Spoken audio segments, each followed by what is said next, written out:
Alam, mahal ko. Hindi. Huwag mo akong iwan, mahal. Ikaw ang buhay ko. Oras na. Ang hiling ko lang, alagaan mo sana ang alak-alak ng pag-ibig ko.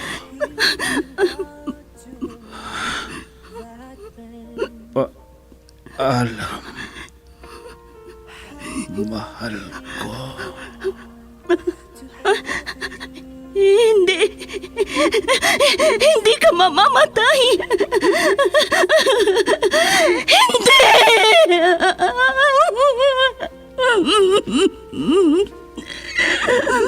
Wala na siya.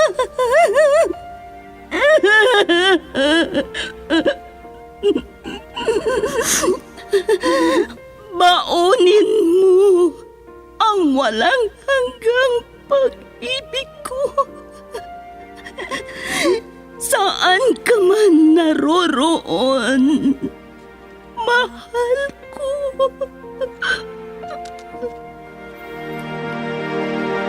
I was hurt. Recuerdos de la Vida. I thought you will forever. Drama na kung saan inyong mapakinggan ang mga pangyayari sa nakalipas na panahon sa buhay ng isang tao. Mga kaganapan at mga bagay na nanatiling alaala na lamang na nagkaroon na ng pugad sa dibdib. Alaala na hindi kayang burahin ng panahon kailanman. Recuerdos de la Vida. Mula sa pluma nila Lubimin Aquino Sr., Letty Astudillo Aquino. Direksyon at produksyon supervision, Letty Astudillo Aquino. Recuerdos de la Vida. Mula sa Lovelet Artist and Talent Center Drama Productions, handog sa inyo ng #1 and most trusted radio network in the country, Bombo Radio Philippines. Basta Radio, Bombo!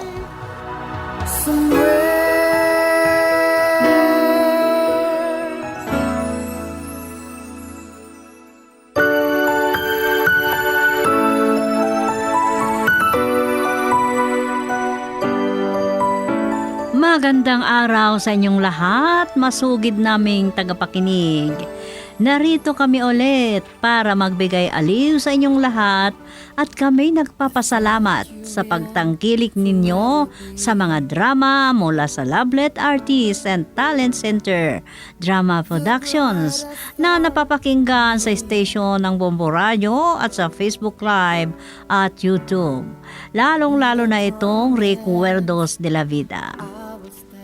Ang sulat na ating natanggap ngayon ay nanggaling sa isa ring tagapakinig na ilingid natin sa pangalang Rosita.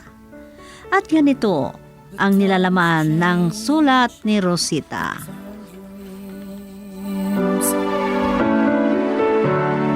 Falling apart. Dear Tia Sofia, isa po ako sa mga masugid na sumusubaybay sa lahat ng drama ninyo, lalong-lalo na itong Recuerdos de la Vida, na talaga namang nagbibigay aliw at aral. Ang mga isinasabuhay ninyong mga karanasan ng kagaya kong nakikinig sa inyong programa. Napasulat ako dahil nais kong mabigyang buhay din ang naging karanasan ko. At sana ay mapili ninyo ang sulat kong ito. Hiling kong itago niyo ako sa pangalang Rosita. Noong dalaga ako, wala akong respeto sa mga lalaking nanliligaw sa akin. Kung bakit nasabi ko ito, ganito po ang mga kaganapan. I have loved you, needed you. Sinasabi ko na sa'yo, Lucio, wala kang pag-asa sa akin. Hindi kita type. Naintindihan mo ba? Anong gusto mong gawin ko para magustuhan mo ako, Rosita? Wala kang kailangang gawin. Talagang hindi kita gusto. Maghanap ka na lang ng iba. Hindi lang ako ang babae sa mundo. Rosita, sa'yo ko lang naramdaman ng pakiramdam na to. Ay, ang dami mo namang alam. Kung masungit ako, anong hinahabol mo sa akin? Kayo talagang mga lalaki, pare-pareho kayong lahat. Ibahin mo ako sa mga ibang lalaking nanliligaw sa'yo. Magandang intensyon ko sa'yo. Nakahanda akong pakasalan ka kung mamahalin mo ako. Anong kasal na sinasabi mo? Hoy, Lucio, anong ibubuhay mo sa akin, ha? Simple ako sa iyong paningin. Pero bigyan mo ako ng pagkakataon. Kung mag-asawa tayo, hindi ko hayaan na magutom ka. Talagang hindi mo ako titigilan, ano? Sinabi ko na nga sa'yo na hindi kita type, hindi kita gusto, pero ang kulit mo. Ay, asawahin mo nga ang mga alaga mong baka. Kung yan ang gusto mo.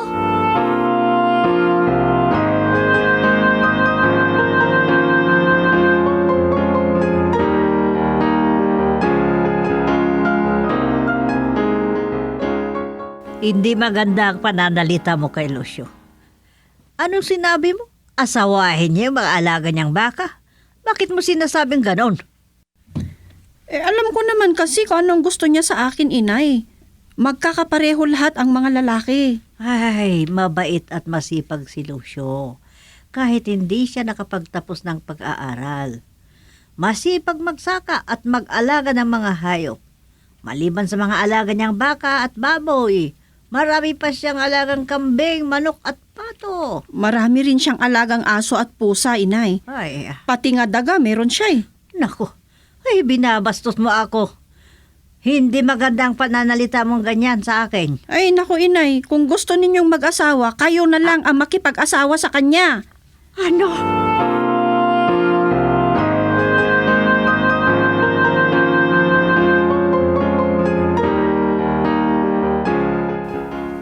Nona, samahan mo nga ako mamayang hapon para kung bibisita ulit si Lucio, ipapakilala kita sa kanya. Ikaw na lang ang ligawan niya. Sino ba yung Lucio na yan? Kapit-bahay namin na nanliligaw sa akin. Gwapo nga siya pero hindi ko naman siya gusto. Ang choosy mo naman sa mga naniligaw mo. May bumibisita pa sa'yo sa opisina. Mas mayaman pa kaysa kay boss. Nahiya nga ako noon eh. Pinagalitan ako ni Mrs. Salvatierra. Kamag-anak niya pala si Adonis. Baka si Patrick ang gusto mo. Ha? Uy, wag naman sana. Wala akong pakialam sa kayamanan niya, ano? Ang yabang-yabang. Malay mo kung saan din nanggaling ang kayamanan niya.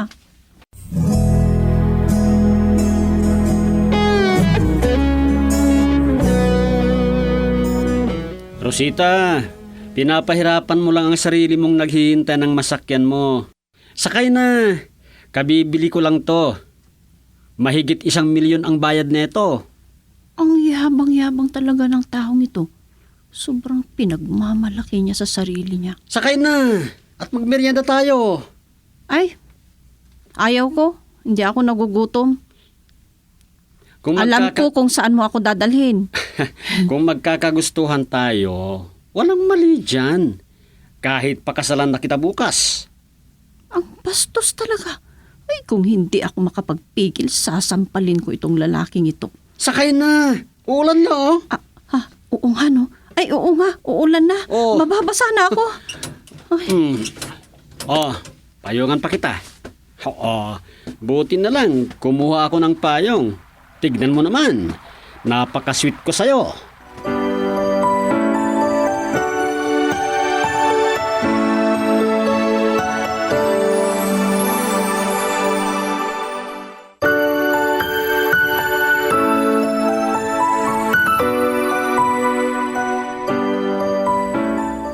mas lalong wala akong naramdamang pagkagusto kay Patrick dahil sa sobrang yabang niya, Tia Sofia. Mas gwapo pa siguro si Lucio. Maganda ang pangangatawan niya dahil sa pagtatrabaho niya sa sakahan. Dahil uulan na noong panahong yun, wala akong nagawa kundi nakisakay sa sasakyan ni Patrick. Nag-uusap sina Lucio at Inay nang makarating kami sa bahay. At ganito ang mga sumunod na kaganapan. In love with you till the end. Nagkita kami ni Lucio kanina, Rosita. Naalala niya ang paghahatid ni Patrick sa iyo. Natanong niya sa akin kung nobyo mo na siya. Sa susunod na magtanong siya, Inay, sabihin niyo na magkasintahan kami at naplano na rin ang kasal namin. Ano?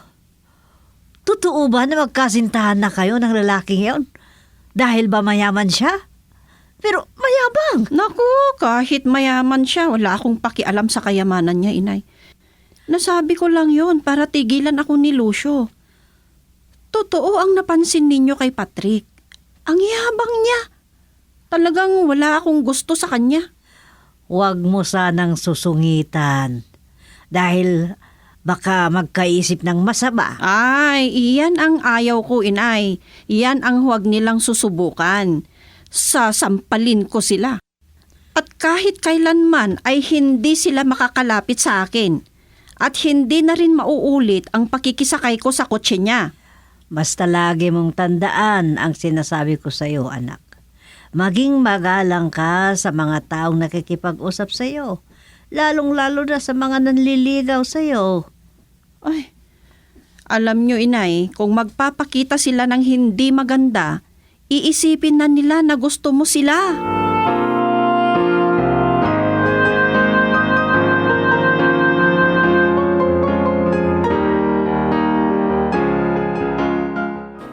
Dahil sa nakisakay ka sa kotse niya nung isang araw, Rosita, narinig ko na pinagmamayabang niya sa mga katrabaho nating mga lalaki.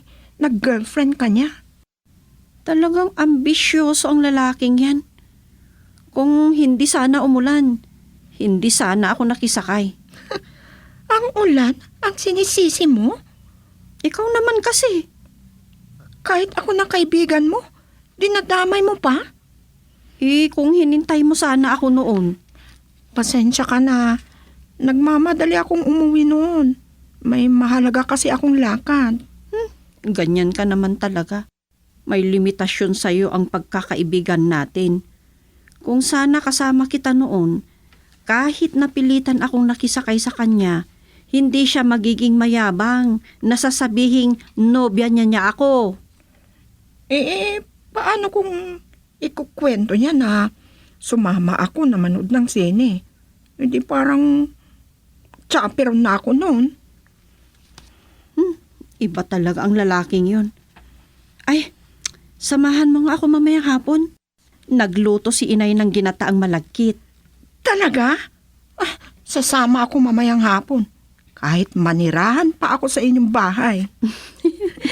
Kumuha ka na rin ng pansit at karne na dagdag na pagsasaluhan natin.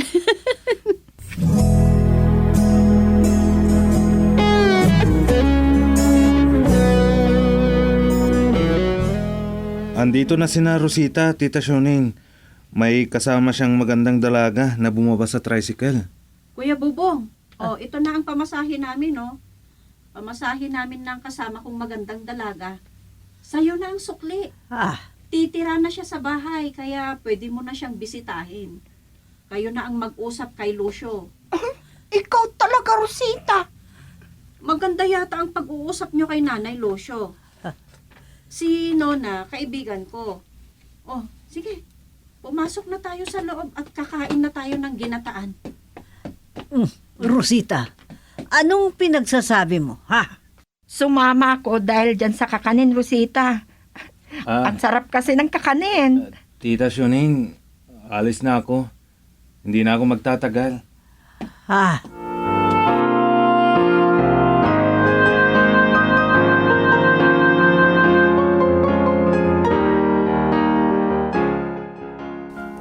Hinabol kita kahapon, sweetheart. Pero nakaalis na kayo ni Nona. Anong sweetheart na pinagsasabi mo, Patrick? Hindi ka ba nahihiya dyan si sinasabi mo? Na nobya mo ako? Ano bang rason kung bakit ayaw mo sa akin, Rosita? Ikaw lang din ang makakasagot sa katanungan mong yan, Patrick. Napakasungit mo. Sa bandang huli, mahuhulog ka rin sa mga kamay ko. Tandaan mo yan. Huwag mo nga akong sabihan ng ganyan.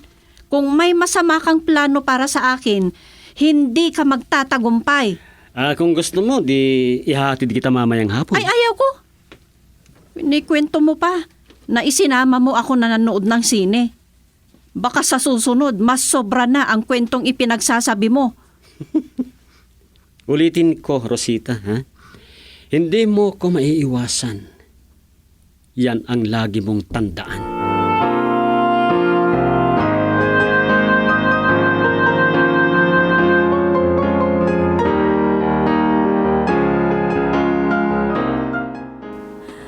Ay, hindi ka man lang naghinay-hinay na bumaba sa tricycle na binabahan mo. Parang may tinatakbuhan ka. Parang alam ko ang sasakyan na yan. Kotse naman yan ng nobyo ni Rosita. Anong nobyo na pinagsasabi mo dyan, Losyo? Ha? Hoy! Hoy, lalaki! Ito bang lalaking pinagmamalaki mo? Hoy, ako ang kasintahan ni Rosita. Huwag kang manggulo dito, ha? Bisita lang kita.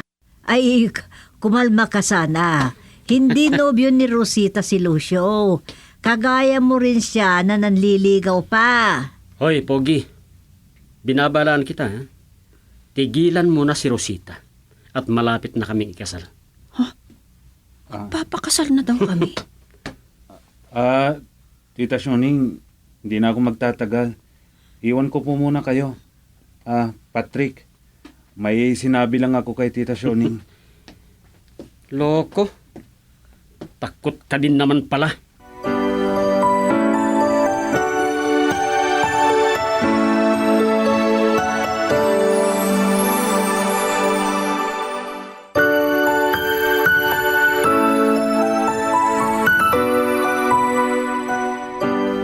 Mas lalo akong nagalit sa panahong yun, Tia Sofia. Malaki ang pangangatawan ni Lucio, pero natakot niya si Patrick. Mas lalong yumabang si Patrick. Buti na lang at kasama ko si Nona, kaya naging panatag ang kalooban ko.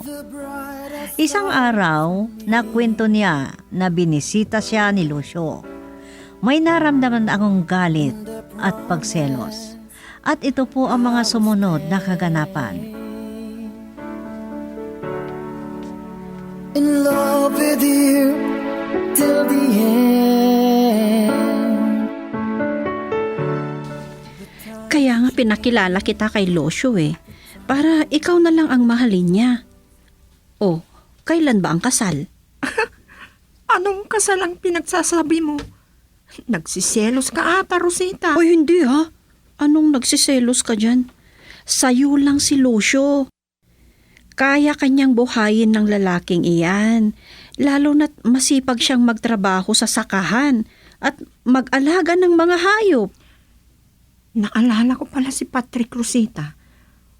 Wala ka bang napansin sa kanya nung napilitan tayong nakisakay sa kanya? Wala naman. Kung hindi kita kasama sa panahong iyon, hindi ko rin siya gugustuhin. Hindi mo naman sinagot ang tinatanong ko. Magkatabi kayo sa harapan. Hindi mo ba napansin? May hawak siyang baril. Ha? Ay, Diyos ko! At may nakita pa akong maliliit na cellophane. Nakakatakot naman yung mga sinasabi mo, Nona. Naku, sa susunod, hindi na ako sasakay sa kotse ni Patrick. Baka may masamang balak niyang gawin sa akin.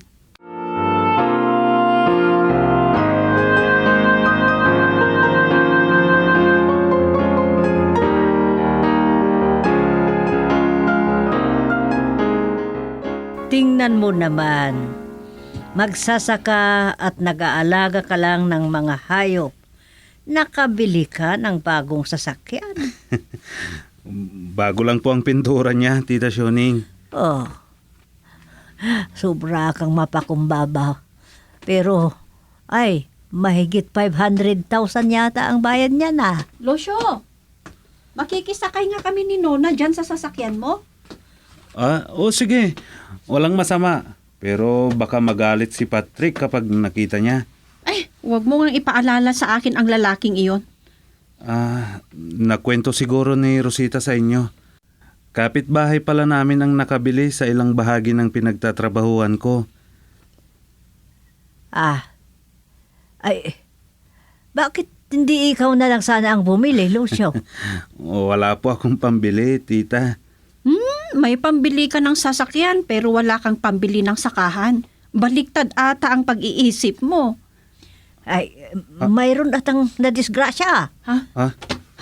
Ay. Ha? Si Patrick? Naku, andyan si Patrick. Galit na galit ang pagmumukha niya. Jesus.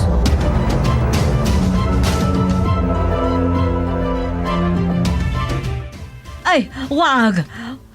Wag, Patrick. Ano tong sinabi ko sa'yo noon, ha, Lucio? Natigilan mo na si Rosita. Dahil kasintahan ko na siya, ha? Tumahimik ka nga, Patrick. Wala kaming masamang ginagawa, Patrick. Ikaw naman, Rosita. Sumusobra ka na. Pinapahiya mo ako. Ha? Mas mabuti pa napatayin tong lalaking to. Ha? Ikaw! Wag! Ay, wag! Wag! Tatapusin na kita. Tumakbo na kayo! Tumakbo na kayo ni Tita Sioning! Bitiwan mo ako, Lucio! Ay, wag! Wag, Patrick! Tama na! Iwan mo! Ay, naku! Tama na! Ay, naku! Tama na yan!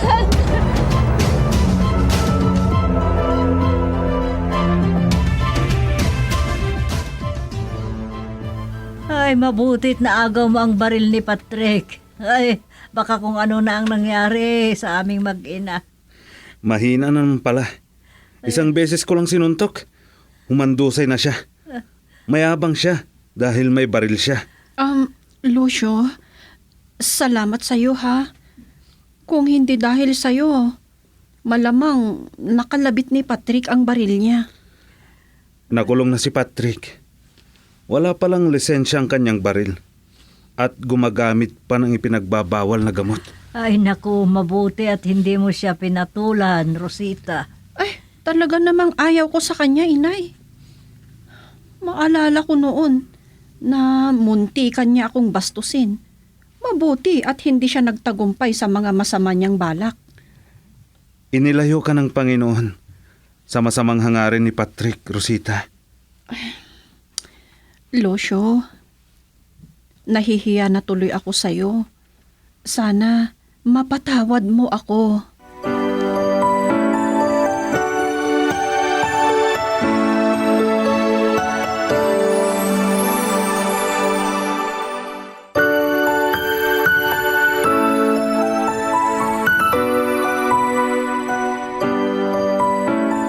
Pinagsisihan ko ang pagkasuplada ko noon kay Lucio at sa mga pag-iinsulto ko sa kanyang pagkatao, Tia Sofia. Pero sa kabila ng lahat, tinulungan pa niya kami ng ina ko. Pinagpatuloy niya ang panliligaw sa akin at hindi ko na rin siya sinungitan. Nakita ko kung gaano kabait si Lucio at unti-unti natutunan ko na rin siyang mahalin. Hanggang naging magkasintahan kami at pagkalipas ng ilang buwan, kinasal na kami, Tia Sofia. Naging rekwerdo sa akin ang pilat sa kanyang tiyan. Hanggang dito na lang, Tia Sofia, at salamat sa iyong pagsasadula sa aking kwento. Ang nagpapasalamat, Rosita.